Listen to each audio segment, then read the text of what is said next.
Hello and welcome to our National HoUSed call. I'm Sarah Sadian. I'm the Senior Vice President of Policy and Field Organizing with the National Low Income Housing Coalition. Thanks so much for joining today.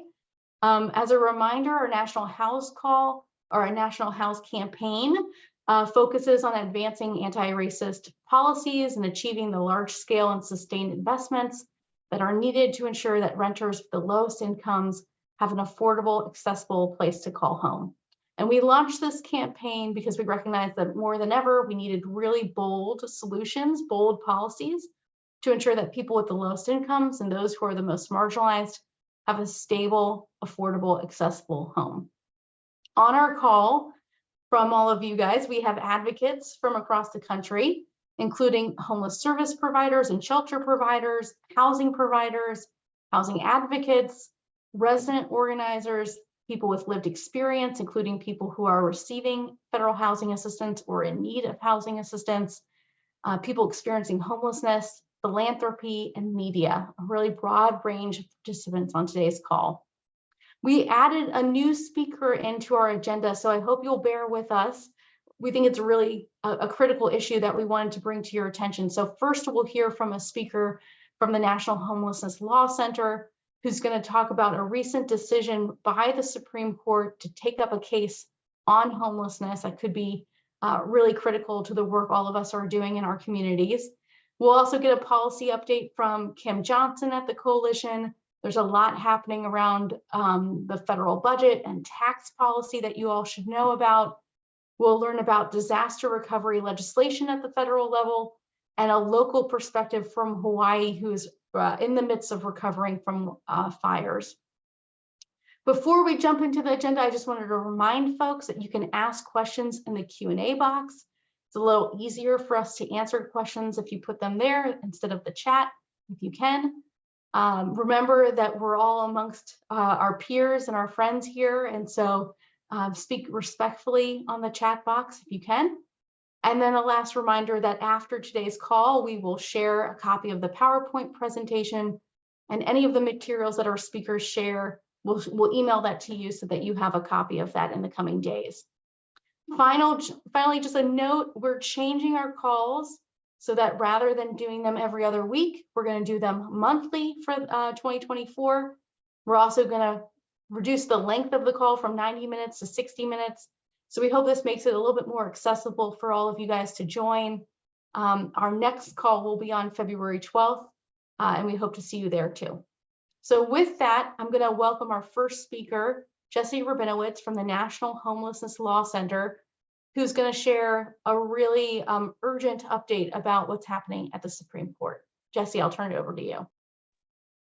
Thanks so much, Sarah. It's so good to be with all of y'all. My name is Jesse. I use he, him, his pronouns. And as Sarah mentioned, I'm at the National Homelessness Law Center.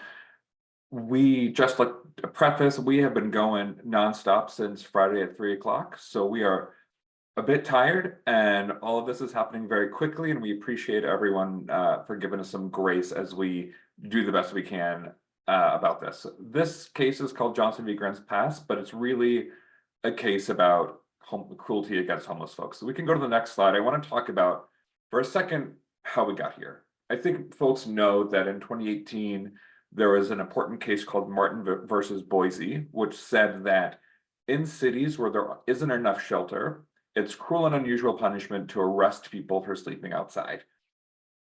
We agree with that. We think that makes sense. We think that if cities are failing to provide people adequate shelter or housing, the least they can do is leave them be as they do what they need to survive sleeping outside. This case, Johnson v. Grants Pass, took that a step further and said, not only can you not arrest people for experiencing homelessness, you also can't use the civil legal system. So you can't use things like fines or tickets or threats to punish people for experiencing homelessness, because as we all know, if you have a few unpaid fines, that's going to lead to a bench warrant, and that will lead to arrest. So we think this was a good decision, and unfortunately, a lot of people didn't. And this case originated in Grants Pass after Boise because people in Grants Pass a town like many of the ones we live in, there's no shelter. There's no shelter that doesn't require you to go to religious services and be sober. So if you were experiencing homelessness and didn't want to submit to those barriers, you had no other choice but to stay outside. So the city of Grants Pass started issuing citations for people who are staying outside camping. And they took an incredibly broad definition of what camping means. And we can go to the next slide. In Grants Pass, camping literally meant anything like sleeping outside using a blanket or a pillow. Think about that. It's the middle of winter, and we're talking about, are people allowed to use a blanket or a pillow, or to put a cardboard box under them, or to live in a tent? Things that people need to do to protect themselves from nature, from the elements, to get some privacy, were being criminalized. So folks experiencing homelessness said, hey, this is a violation of our constitutional protection against cruel and unusual punishment. We think that makes sense. We think that punishing someone for using a blanket in the middle of winter is really the epitome of cruel and unusual punishment. And I wanted to put this slide up there because I think a lot of people think we're being hyperbolic when we talk about pillows, blankets, and cardboard. We're not. That's literally what this case is about. This is the biggest court case about the rights of homeless folks in at least 40 years. And we are up against some pretty stiff opposition. We can move to the next slide. Some of the things the opposition are saying are that because of these court cases, Johnson v. Grants Pass and Martin v. Boise, our hands are tied. We can't do anything to end homelessness. That's why there are encampments. That's why we need the court to overturn this opinion that we can't punish people for being poor, that we can't punish people for using things like blankets and pillows. And once we do that, once we're allowed to arrest people, we're going to end homelessness. We all know that that's not true. And I think it's really interesting to look at California Governor Gavin Newsom's evolution on this issue.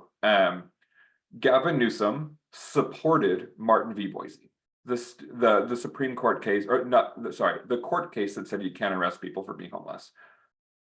When he became governor, he petitioned the Supreme Court to overturn that underlying ruling. And what we really know has happened is that Governor Newsom, like many elected officials, have failed to do what is needed to address their city or their state's homelessness problem. And instead of working to address homelessness, they're throwing their hands up and are saying there's nothing we can do. We have to be able to arrest people. And that is deeply concerning and deeply untrue. Nothing about this case takes away cities' abilities to fund things like shelter or housing or outreach. All this case does is say that if someone's sleeping outside with some blanket because they have nowhere else to go, you can't punish them. These are some of the lists of the opposition we're up against. They submitted 25 different petitions to the Supreme Court, which at this stage in the case is unheard of. But these are people like a Democratic governor, but also the Goldwater Institute, a far-right think tank, whole cities of Phoenix, cities of LA, district attorneys, police associations, chambers of commerce. We are up against some really big forces, which is why we need all of your help. So the next slide is some ways that folks can get support us. And before that, I want to just do a quick timeline of where things are at. We were expecting the Supreme Court case to give us a decision about if they were taking this case today. Hence the scrambling for the past few days. But they did that early on Friday, which is okay. We got a head start. The case will be heard sometime, we think April 21st, 22nd, or 23rd, and the ruling will be over the summer. So between now and late April, we are going full steam ahead. We are kind of working on two different approaches. One approach is to target the Supreme Court justices. We think that we can get enough votes to win this case, but we have to be strategic. And we also want to use this case to raise the national profile of criminalization of homelessness and solutions to end homelessness. It's so rare that the Supreme Court takes up a case about the issue you're working on that we really want to make sure that we're leveraging it, that we're building power and changing the public narrative around homelessness. So here are some things that you can do to join with us in that work. We run a campaign out of the Law Center called the Housing Not Handcuffs campaign. We'll put a link in the chat. That will be one of our primary ways of communicating about this. We also have a website that we stood up on Friday afternoon called johnsonvgrantspass.com. That can be your landing page for updates and details and ways to get involved. Again, we just built this page on Friday, so we're playing a bit of catch up, but that will be updated as we get our feet under us. Follow us on Twitter. That's where all the breaking news is happening. If you live in a city or state with elected officials who don't support the criminalization of homelessness, please connect us. We've been in really exciting conversations with the mayor of Boise from the Martin v. Boise case, the city has changed their mind. They said, we were wrong. Criminalization doesn't end homelessness. We were wrong to try this approach. And we want to amplify that story and more stories of elected officials who know that the solution is housing, not jails or handcuffs. We're going to be launching a video collection and storytelling project to lift up the voices of people with lived experience of homelessness about how their lives are impacted by criminalization and how this case would impact their lives. If that is of interest to you, please shoot me an email. I'll put my emails at the bottom. And if you are talking to, your city's government or your chamber of commerce or, your police association, at the bare minimum, we want them to stop signing on to harmful briefs. So we would rather them do nothing. That would be, if they feel like they want to speak up, if we can get them, if they want to speak up in favor of criminalization, even if we can't get them to change their position, we want them to say nothing. And that will go a really long way. If you have questions, shoot me an email, jrabinowitz@homelesslaw.org. But I did want to take a second to go over some quick talking points and just share how this connects to our broader work. We can move to the next slide. These are some talking points. I'm just going to have these up there for a second because folks can read them themselves. But again, I really want to stress that this case is simple and it's common sense. If a city isn't providing someone with shelter or with housing, the least they can do is leave them alone. All this case does is says that cities can't use police and threats of police and threats of jail as their solution to homelessness. And we hope that the Supreme Court agrees with us that taking someone's blanket away in the middle of the winter is cruel. And by focusing on the true solution to housing, or the true solution to homelessness, which is housing, we can end homelessness. But if we keep focusing on these harmful failed policies of arrest and tickets, we're going to make more people homeless and we're going to make them homeless for longer. And if we all want to end homelessness, which I think we all do as a country, the best way we know how to do that is to provide people with support and housing that meets their needs.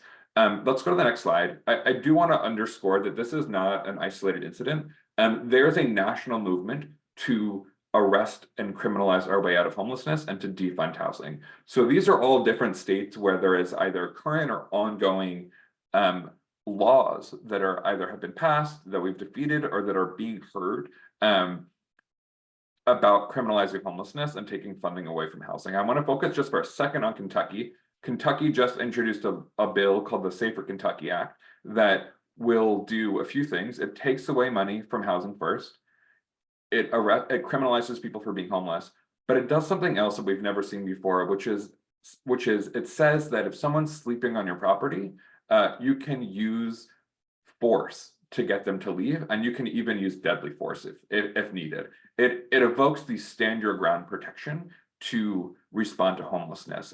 And we know violence is not a solution to homelessness, just like housing and criminalization, or just like handcuffs and criminalization are not solutions to homelessness. And we as a housing movement really need your help to push back against these harmful narratives and remind people that we know how to end homelessness. And when people get housing and the supports, they're not living outside anymore. And then we can all be healthy and thrive as a community and as a country. We can stop the screen share there. I'm happy to take a few questions if there's time for it, but also happy to drop my email in the chat if folks want to connect offline. Thank you so much, Jesse. It's so concerning what we're seeing, what you're seeing. So I appreciate you joining us. I do have a couple questions, but first, just to say that there's a lot of folks in the chat box who were sharing the temperatures last night in their community and just how devastating this sort of a ruling could be to people who are unhoused in their community right now. But I had a question. Does this case specifically threaten Boise v. Martin or Martin v. Boise, or is it a slightly different legal issue? Is there a potential here that that case could get overturned? Yes, there's a potential that Martin v. Boise get overruled.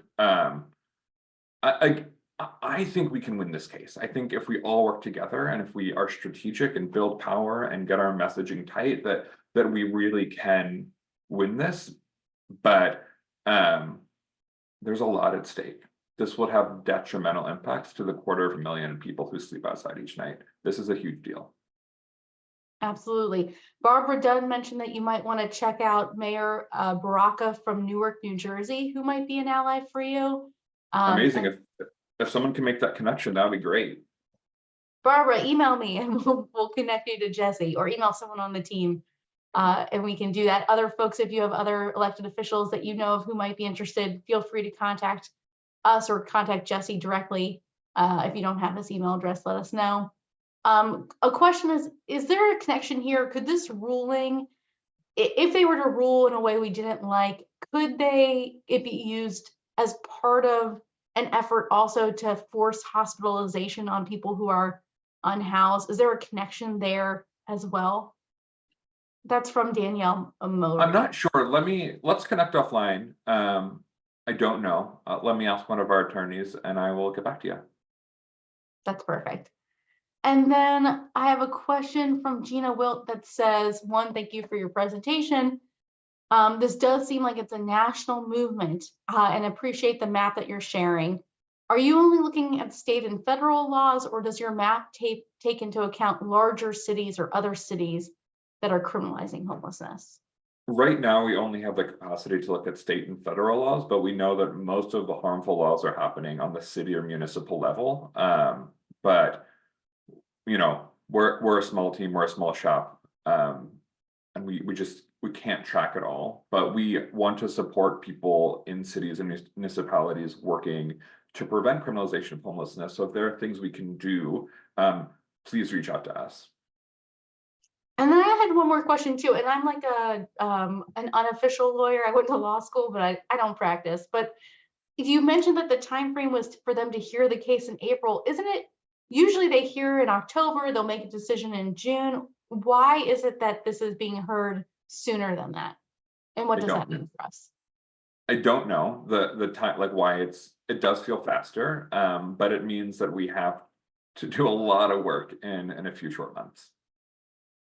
Absolutely. Okay, I want to be respectful of your time and we'll let you go, but really appreciate you joining with us. I hope maybe you can come back on another time, maybe after April, to give us your readout of how the hearing went, or the case went, and other ways for folks to be engaged. I will share a link to all of the resources that you shared with folks here on this call so that they can take action in their communities and they can connect to your campaign as well. Thank you, Fantastic. Jesse. Thanks, y'all. Have a good afternoon. So there's a lot going on. I'm so glad Jesse was able to join us at the last minute. Now we're also going to turn to Kim Johnson from the coalition, who also has very important and urgent updates about what's happening in Congress. I'll turn it over to you, Kim. Thanks so much, Sarah, and hi, everyone. I'm Kim Johnson, Policy Manager with the National Low Income Housing Coalition, and I'm here to give some legislative updates about what we're looking forward to in 2024. Next slide, please. Thank you. So I do think that Jesse really sets up this conversation with an important and provides an important context. The fact is, more people are experiencing housing insecurity, more people are experiencing homelessness than ever before, and we are still in squabbles in Congress about whether or not to adequately fund housing programs that we know work to ensure people have the affordable, accessible housing that they need. So it's really stunning, I think, to see so much working to push against what we know works to end housing and homelessness, and to advocate instead for punitive measures to punish people for being poor. But I digress. So looking forward to 2024, there are two big things that we're looking ahead to in the next couple months. First is a final FY24 spending bill for HUD, and second is a finalized tax package. And we'll jump into what those mean in the next slides. So looking at a final FY24 appropriations deal, as folks likely know, we are operating currently on a continuing resolution that will expire this Friday, January 19th. However, over the weekend, congressional leaders did manage to strike a deal on another continuing resolution that is going to kick the deadline for HUD down to March 1st. And so while that new CR has yet to be enacted, and so we are still at risk of a shutdown if they do not manage to pass that new CR by Friday, there is no appetite on Capitol Hill for a shutdown, especially because it's an election year and nobody wants to be responsible for shutting the government down. So we do expect that continuing resolution to pass, although Congress will certainly keep you on your toes and keep you guessing into the last minute. So if any of that changes, we are going to be sure to alert our advocates and our networks. Next slide, please. By the March 1st continuing resolution deadline, assuming of course that they get it squared away by Friday, Congress will have a lot of work on its plate. They will have to decide on top line spending numbers for the Transportation, Housing, and Urban Development Bill, also known as a 302B allocation, which they had squared away previously, but Speaker Johnson has raised much of a kerfuffle and has forced a lot of leadership back to the negotiating table, only to come out with basically the same result as before. So they will have to rehash those 302B allocations. I would imagine they will be roughly similar to what we saw previously, and Congress will have to reconcile the differences between the House and Senate draft bills, and they will also have to draft and pass a final FY24 agreement by March 1st. Next slide, please. So speaking of those House and Senate draft bills, in the House, we got an overall funding deal for HUD at $68.2 billion, which is about a 10% increase over FY23. That bill, however, does propose deep cuts to or the elimination of some programs, including the Housing Opportunities for Persons with AIDS program and a massive cut to the Home Investment Partnership program.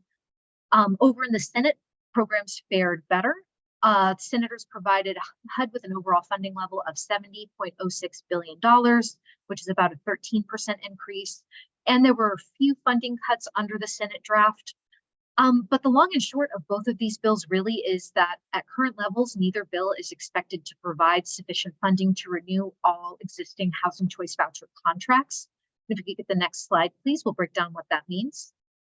So as a recap, and our colleague at the Center on Budget and Policy Priorities, Sonia Acosta, joined our last national call to talk about their research. But according to the Center on Budget and Policy Priorities, the House bill would come up about 112,000 vouchers short, and the Senate would come up about 80,000 vouchers short. Now, to be clear, this is not households that currently receive assistance who would lose the assistance they rely on. These are vouchers that would be lost upon turnover. So when a household no longer needs their voucher, rather than that voucher going on to help a new household, it would just expire because there's no longer funding attached to it. And so it would represent a huge step backwards in a lot of the progress that we've made recently in expanding the availability of housing vouchers.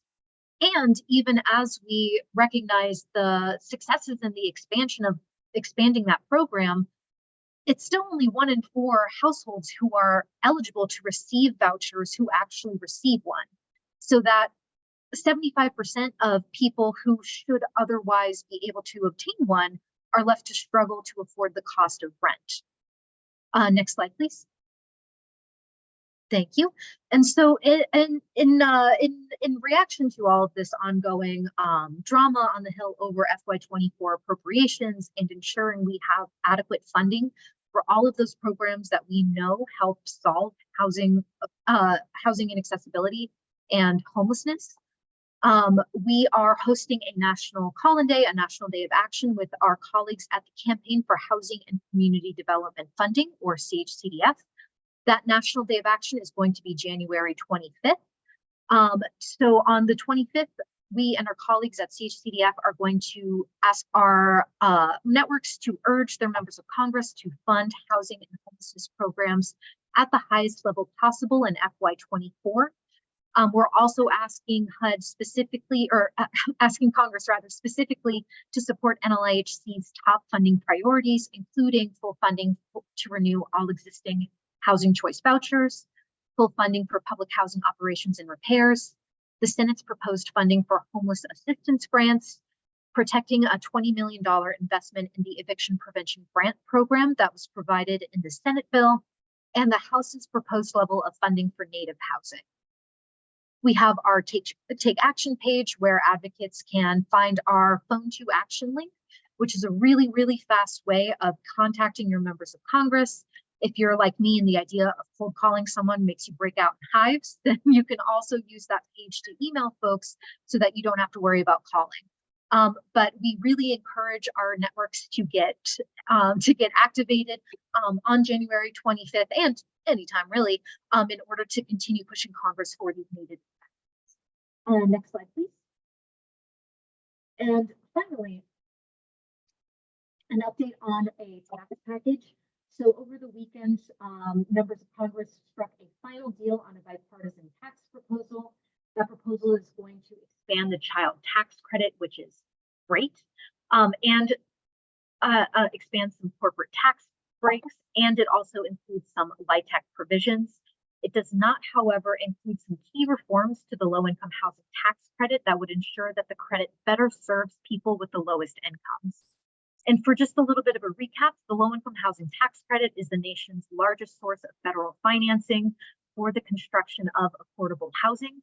Unfortunately, on its own, the low-income housing tax credit program rarely happens or rarely serves people with the lowest incomes. And so these reforms would make it so that that program is better targeted to serve people with the greatest needs. Next slide, please. And in response, our president and CEO, Diane Yantel, released a statement by failing to include critically needed reforms to our nation's largest source of financing for affordable rental housing. Congress continues to neglect the housing needs of those experiencing or at risk of homelessness. Increased homelessness is the tragic yet predictable consequence of underinvesting in the resources and protections that help people find and maintain safe, affordable housing. And you can read Diane's full statement on our website. I popped a link there. Next slide, please. Thank you, May. But all of that is to say that NLHC is not done fighting for those resources and protections that we know help end housing insecurity and homelessness. We are going to continue fighting for those low-income housing tax credit revisions and for other programs that will expand and preserve affordable, accessible housing for the lowest income people. Expanding, and we're going to continue working to expand and preserve housing vouchers and other rental assistance that people rely on to make ends meet and keep a roof over their heads. We're going to continue working to create a permanent emergency rental assistance program through the Eviction Crisis Act. And we are going to continue our work strengthening and enforcing renter protections through a National Tenants Bill of Rights that we are working on with our partners. And that is a link to our Take Action page. We have a lot to look forward to in the year ahead, and we are looking forward to having our advocates and everyone on this call by our side every step of the way. So thank you all so much. I'm happy to answer questions, but I will turn it right back over to Sarah. Thank you, Kim. That was a really substantive overview.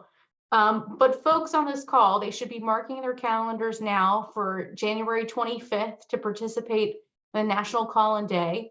I was wondering if you could just share, what can people do on that day to help make a difference and help push for these resources? What does that look like on the ground? Yeah, great question.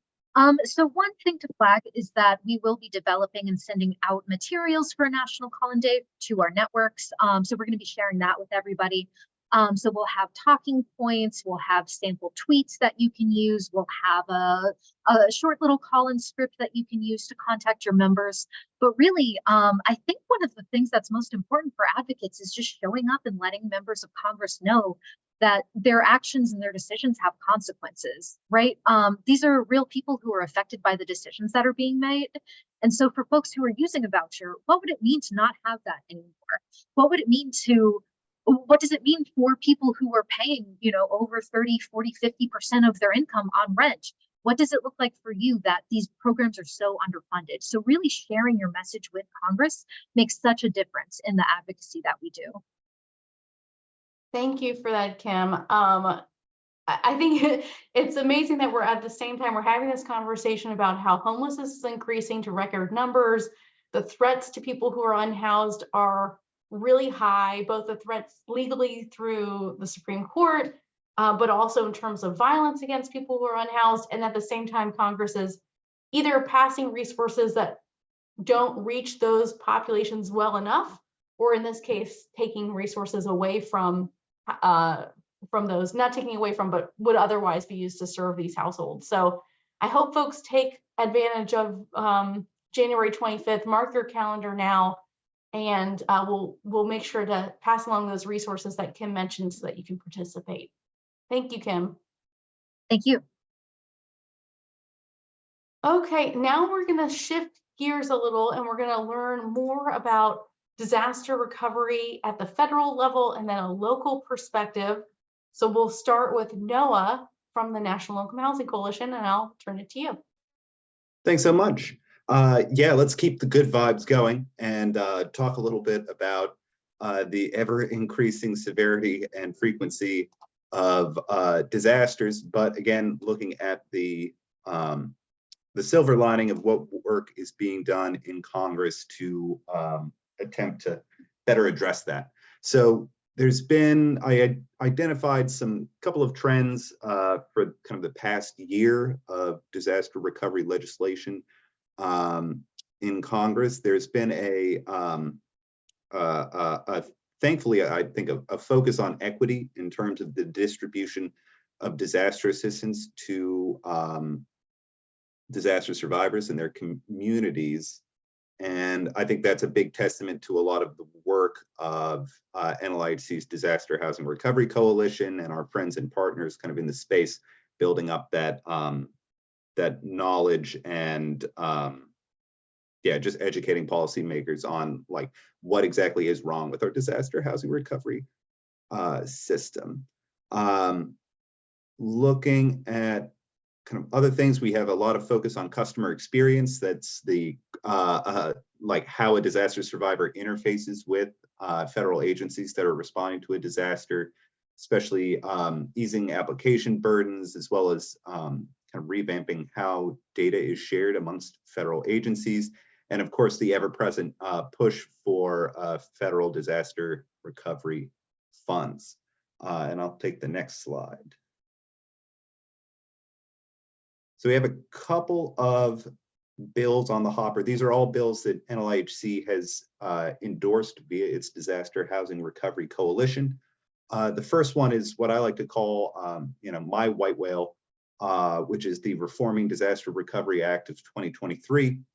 HUD's long-term disaster recovery program, which is the Community Development Block Grant Disaster Recovery Program, or CDBG-DR, is the only source for long-term disaster recovery assistance following disasters from the federal government. So there's super flexible funding. Really all that's required is meeting a CDBG national objective and being connected to the disaster. So that includes creating new infrastructure, constructing new housing, housing repair, rapid rehousing, really the whole gambit there. So while that's excellent, the problem is that the program is not permanently authorized, has never been permanently authorized by Congress, which means it only exists when Congress approves money under the program. So each time Congress does approve funds for the program, HUD has to kind of essentially recreate the program from scratch. And that increases the complexity of the program, means that states, it's more difficult for states and communities to plan ahead for these funds post-disaster, and really effectively significantly slows down the the rate at which funds get from Congress to disaster survivors on the ground. So luckily we have this bill, ably sponsored by Senator Schatz from Hawaii, as well as Susan Collins from Maine, and a whole coalition of bipartisan support there, so much so that we ran out of room on the slide. And this bill would permanently authorize that CDBG-DR program, as well as include significant reforms to the program while we're at it. Why not? Targeting resources to those with the greatest needs, prioritizing data transparency, re-upping civil rights requirements, as well as encouraging mitigation and resiliency as we rebuild these communities. And yeah, so that bill, again, it's in the Senate. It's Senate Bill 1686, as well as it's in the House, sponsored by Representative Green. So it's sitting in the House Financial Services Committee, and then the Senate Banking Committee at the same time. Cool, I'll take the next slide. Cool. So the next one is this Disaster Learning and Life-Saving Act. So we all know the kind of National Transportation Safety Board, right? Like anytime there's a train derailment or like a plane crash, like these folks come in and like look at the issue and then make recommendations about how to solve it. So this bill is basically just that, but for disasters. So it's fairly simple. It's an independent review board of experts that wouldn't work to assign blame for disaster-related loss of life or property and those sorts of things, but they would issue recommendations about how to prevent that from happening during future disasters. So that's it's a bill in the House as well as in the Senate. You can get the numbers there. Senator Brian Schatz again in the Senate, along with Senator Cassidy from Louisiana, and then it's sponsored in the House by Representative Porter from California, and then Representative Mace from South Carolina. And I'll take the next slide. Cool.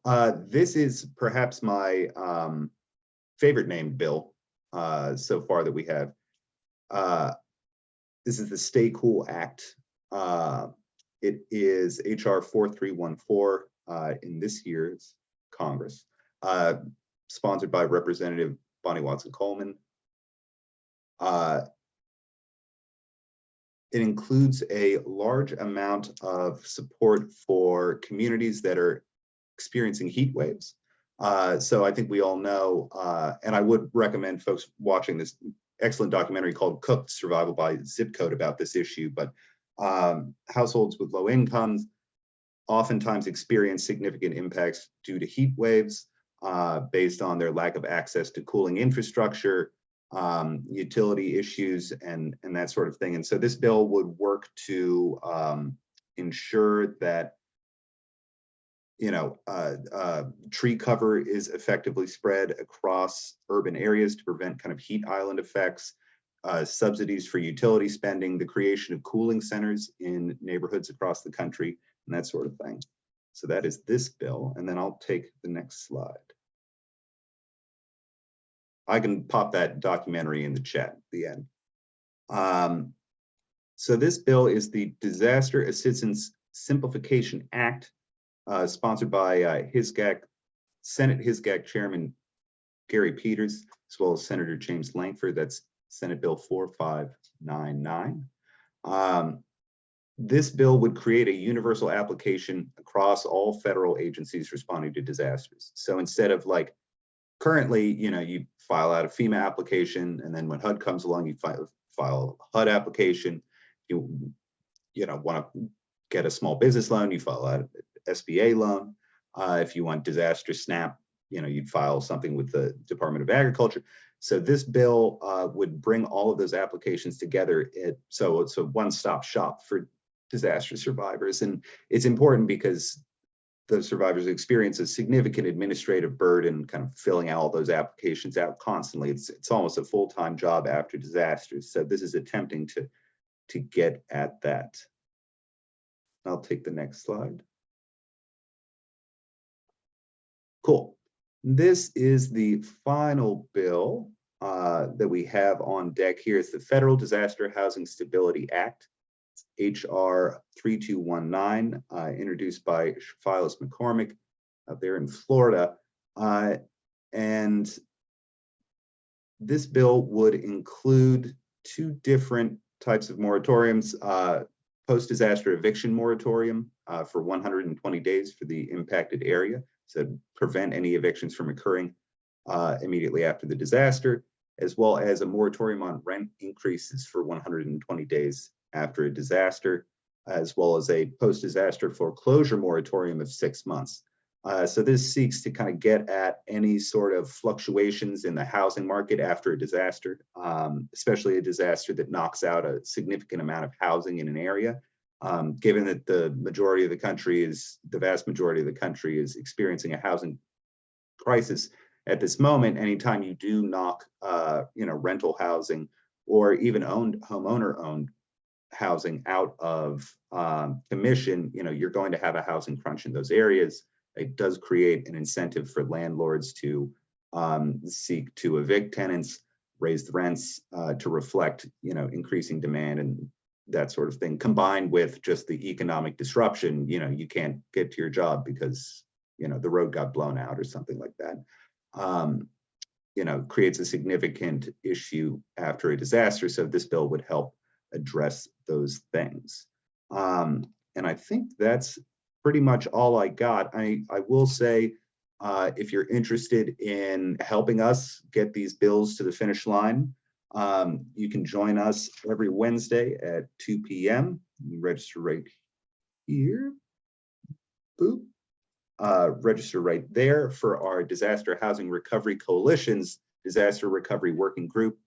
Get to talk with myself and everybody else at the Disaster Housing Recovery Coalition about ongoing recovery efforts, the latest in research, and our ongoing advocacy efforts to get these bills done, as well as significant administrative reforms as well at FEMA and HUD. So thanks so much. Thank you, Noah. Thanks for sharing all the information on all those bills. I'll just share that Anna Scott mentioned, okay, you have the Stay Cool Act, but we need a Stay Hot Act to make sure that people have adequate heat when there's a serious weather event. So just flagging that for you to keep your eye out for a bill that's like that. But also I see a question from Jerry who's asking, are there any best practices of cities or states who have done a good job when it comes to disaster recovery so that folks can look at a good example? Well, that's a good question. And usually a thing where if I shout out a specific state that's been doing a good job, somebody from that state will tell me that actually they're doing a poor job about it. But suffice to say, I'd look at, looking at kind of emergency response. Sorry, I have a map of the United States up on my wall. That's what I'm looking at. I'm not just staring into space. A lot of the emergency management preparation that is being done around the Pacific Northwest is very valuable and is certainly centers equity kind of in how they are preparing to respond to earthquakes and tidal waves and those sorts of things. California is also oftentimes a standout in ensuring that assistance is getting to households with the lowest incomes. But suffice to say, the nature of a disaster is that a state is overwhelmed and is unable to respond to it. So a lot of times when we're talking about the federal component here coming in. But suffice to say that folks are doing good work across the country, and certainly would point to even just the community-based organizing occurring around Houston, in New Orleans, as well as Lake Charles, Louisiana, and other places where folks, housing advocates, environmental justice advocates, and economic justice advocates are kind of combining forces to kind of work towards a more equitable disaster response system. Thanks for that, Noah. Maybe on a future call, you can share how folks can maybe get involved with emergency planning at the local level so that when a disaster happens, their community already has something that's informed by housers and people who work on homelessness and people who are keeping that in their scope of vision. So thank you for joining so much, Noah. Of course, reading my mind. So already got something cooking up about that. Perfect. And with that, we'll turn to our last speaker today, Will White, who is the Deputy Director of Hawaii Appleseed, who's going to share a field update from the state. Will, I'll turn it to you. Thanks so much, Sarah. Hello, everyone. Happy to be here with you today. My name is Will White, and I'm the director of Hawaii Appleseed Center for Law and Economic Justice.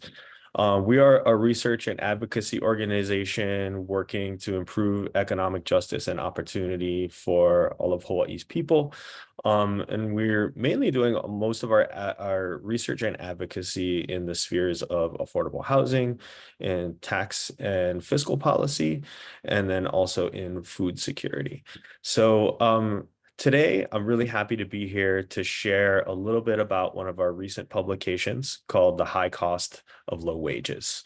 We recently released this report that is really making an effort to take a look at the high prevalence of low wage and low opportunity jobs here in Hawaii, and the effects that has on the families that are working in these low wage industries and the costs that are borne by them. In particular, really taking a look at the costs that are being borne by children that are growing up in these households, these low wage households, and the impacts of growing up in a low wage household and how that affects their lives over time. We have a large body of research that demonstrates that children who grow up in low-income families tend to have poorer health outcomes, lower levels of educational attainment, and they also tend to earn lower wages throughout their lifetimes.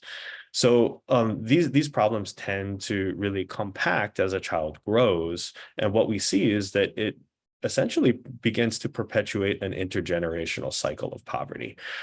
So we wanted to really take a close look at how this is happening here in Hawaii, and then introduce some potential recommendations for how the state can really step in to hopefully short circuit that cycle. So I just want to take a few moments to share some of our top line research on this. And, I think when a lot of people think of Hawaii, it conjures in their mind the image of, the pristine, white sand beach with the swaying palm trees and really an idyllic paradise. And in a lot of ways, Hawaii is that. But for a lot of people here, being able to maintain their presence in paradise is incredibly expensive. And over half of our families we know are living paycheck to paycheck, just trying to stay here. So what we see is this larger trend of local families who are born and raised here in Hawaii are now seeking economic opportunities outside of Hawaii on the US continent.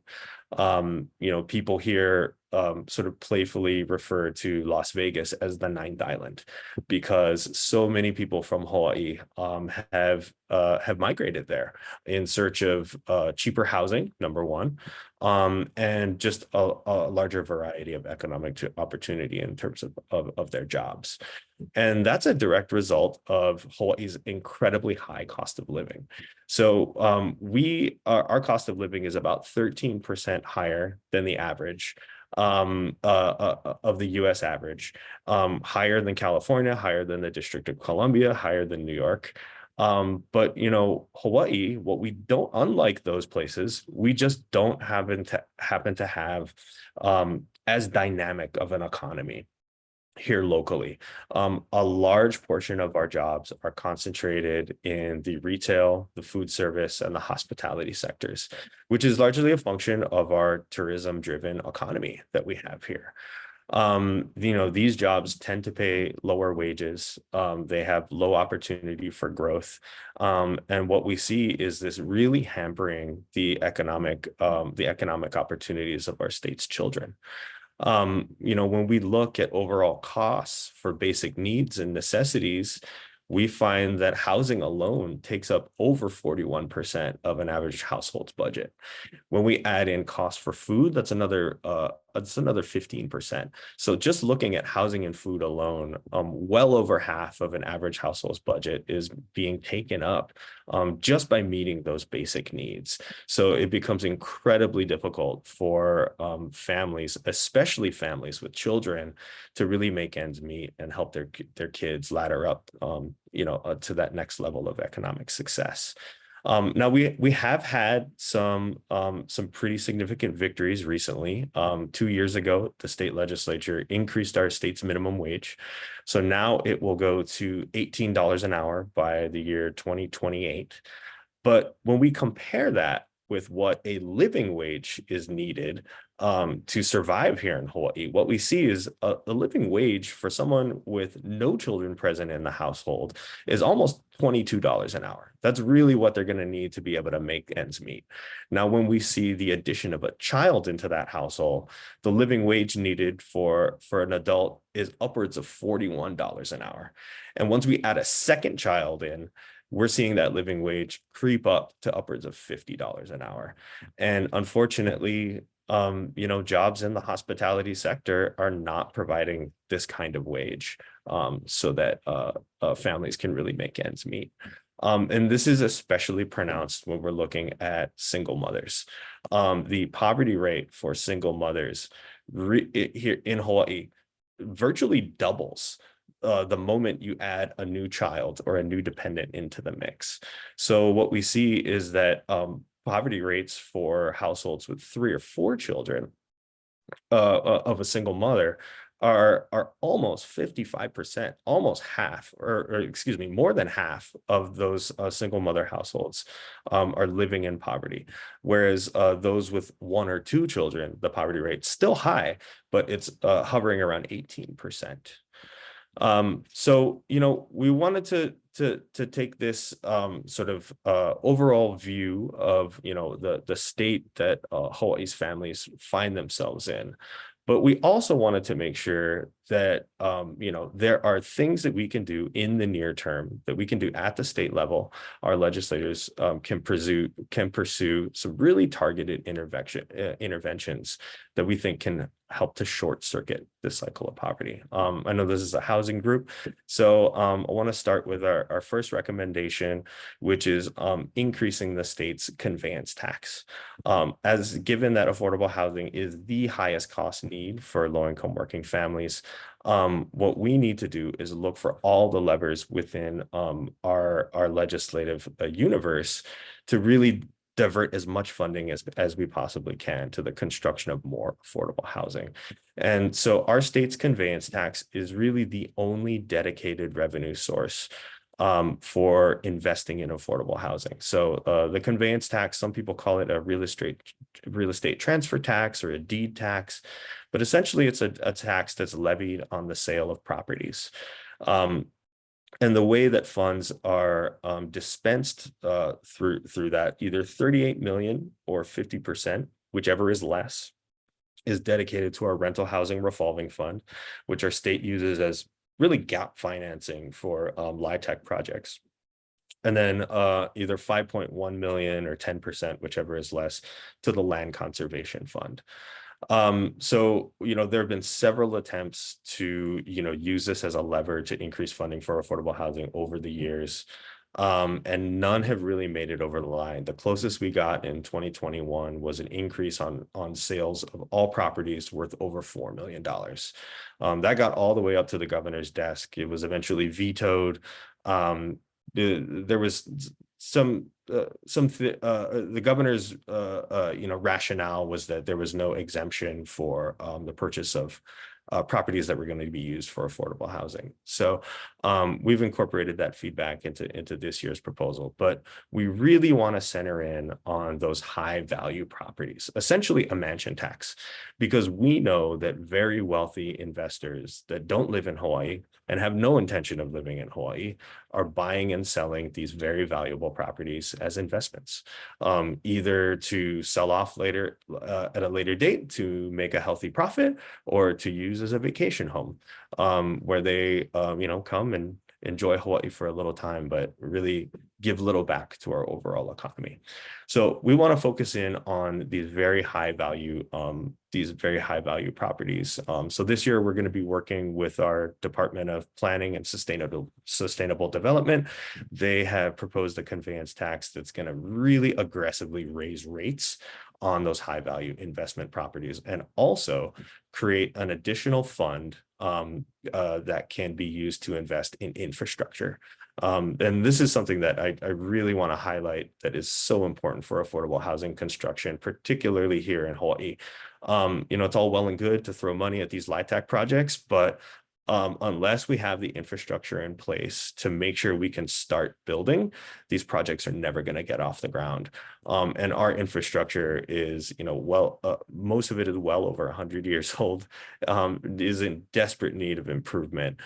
So we're hoping that this could give a little boost and help facilitate more housing construction that way.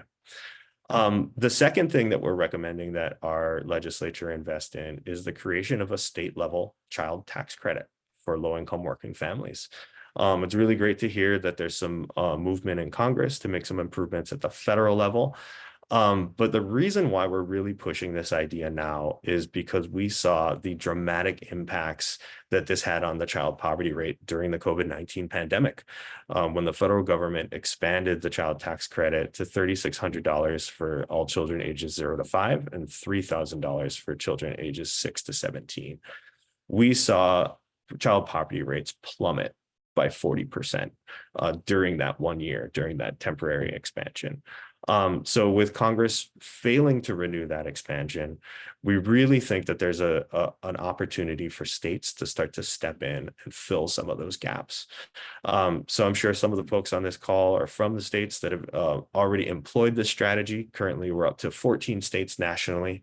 We think Hawaii should be number 15, especially given our incredibly high cost of living and the impact that high cost and these low wages that in our economy are having on children growing up here in Hawaii. So I think I'll stop there. Happy to answer any other questions, and thank you to the host for dropping a link to our report into the chat. I definitely recommend everyone go take a look at it. I'm really proud of the artwork in the that we've included in our report, which kind of mimics like Blade Runner in Hawaii is what I'm calling it, Blade Runner in the tropics. So yeah, please go and take a look at the report, and I'm happy to answer any questions in the remaining time that we have. Thanks, Will. It's so interesting that you mentioned calling it a mansion tax, because Catherine Logsdon was talking to a different speaker and had mentioned that, and I see a comment from Claudia as well. So as soon as you get that accomplished in your state, we'll all be looking to you as an example of what can happen elsewhere. I did want to ask you a question from Jerry, who says, how does the recent fires in Maui challenge the work that you're doing? How does it exacerbate the housing challenges that you're having in Hawaii? Yeah, that's a great question. I'm glad you asked it. It definitely exacerbates the problems that are the challenges that we have in terms of our housing supply. But it also is complicating and presenting some challenges for us politically in terms of the advocacy that we're pursuing. The narrative that we're hearing coming out of the legislature right now, early on, our legislative session opens tomorrow. So we've been, getting gossip here and there, tidbits are trickling in. But what we're hearing from leadership is that all new spending and all new programs will only focus on Maui disaster recovery efforts. So and effectively what the legislature is doing is they're saying that we're going to concentrate all of our investments on one single town in one county on Maui.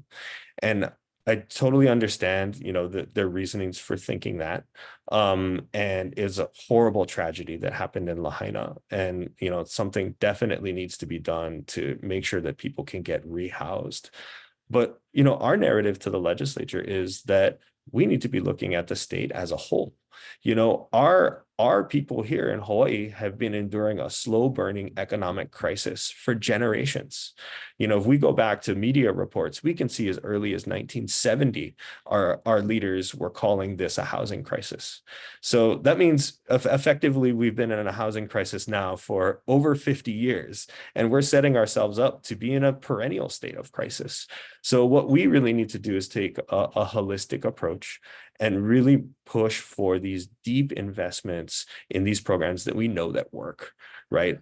So that's why we're really pushing our folks on the revenue side this year, because it's all good to call for investments in programs that are going to help people, but we need to be able to pay for those. So so happy to hear folks bringing up the tax conversation in this, because particularly when it's going to come to affordable housing, revenue policy is going to be a critical component of that moving forward. Yeah, thanks for that, Will.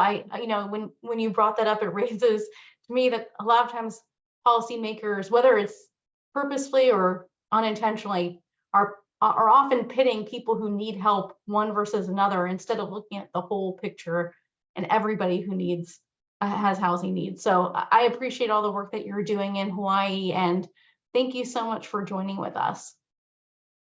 Great, thank you.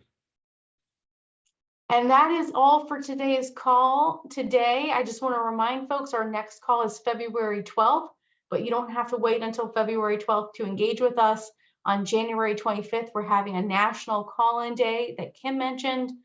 So you should mark your calendar, talk to your fellow advocates in your community, and make a plan for how you can engage members of Congress to push for more housing resources. And with that, we will see you on the next call. Thank you.